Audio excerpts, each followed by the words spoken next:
Alpha 4 of the World Trade Center. Trade Center, tower number 1 is on fire. The whole outside of the building, there was just a huge explosion.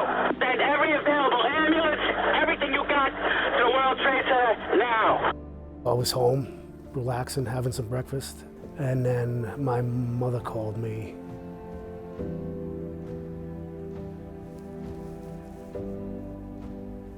She told me that she was at work, and she told me that one of the first plane had hit, I think it was World Trade Center 1, so that was like 8:46 around. Today, our fellow citizens, our way of life, our very freedom came under attack in a series of deliberate and deadly terrorist acts. I was only 17. I was a senior, and I remember in the morning waking up, getting ready for school, and we turned on the TV for the news, and that was kind of just starting. You're watching live TV, and then all of a sudden, while you're watching TV, you're watching the second airliner fly right into World Trade Center 2 on live TV, and it's pretty obvious at that point that it was a terrorist attack. This is as close as we can get to the base of the World Trade Center. You can see the firemen assembled here, the police officers, FBI agents, and you can see the 2 towers. There was so much disbelief. How on earth could anyone intentionally fly an airplane into a building in New York City, let alone twice? How on earth on the same day could another aircraft fly into the Pentagon? I was playing college football at the time, and not too long after that, we got a phone call from our coaching staff calling a team meeting. We had to walk over a hill on our way to the locker rooms in the meeting spaces, and I actually got to see the smoke coming from the Pentagon building. It wasn't real until I actually saw the smoke, until I could see that is where the damage occurred. That's where the crash happened, that's where an explosion happened, that's where people died that morning. I didn't lose anybody from my precinct. They were out there, a bunch of the guys were out there on scene when the towers actually collapsed.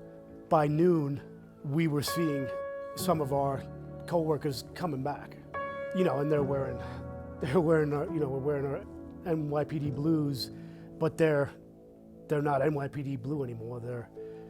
They're stark white and charcoal gray. Because they're covered with soot. And they're walking in.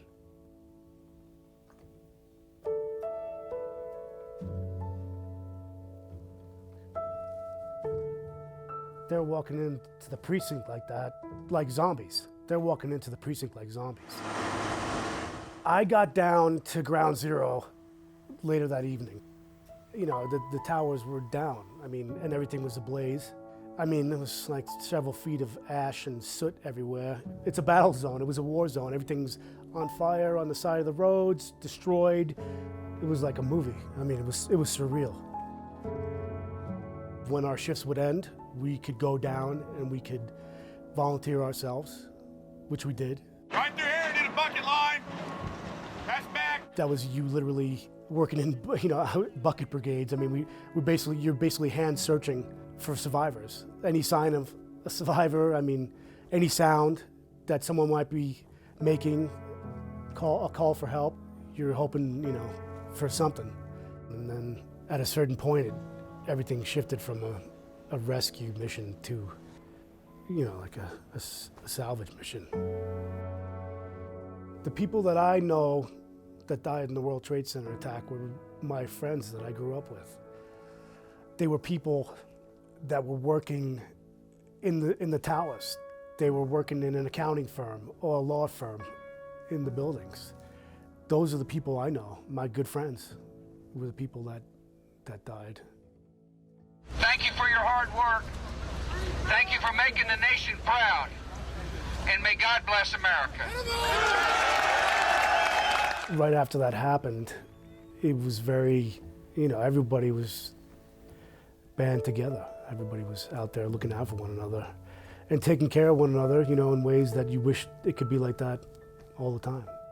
I wanted to make a difference in some way. And I felt like I was being called to join the military, that was going to be the route that I was going to take. And I don't know that that would have been my course in life had 9/11 not happened.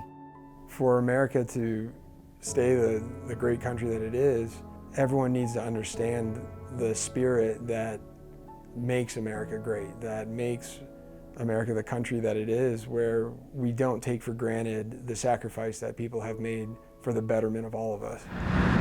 To everyone that responded, in whatever way they did respond, thank you for stepping up in a time of need and not thinking about yourself, but of thinking of everyone. Obviously, there's so many life lessons you get out of circumstances like this, but the main one is how valuable our lives are.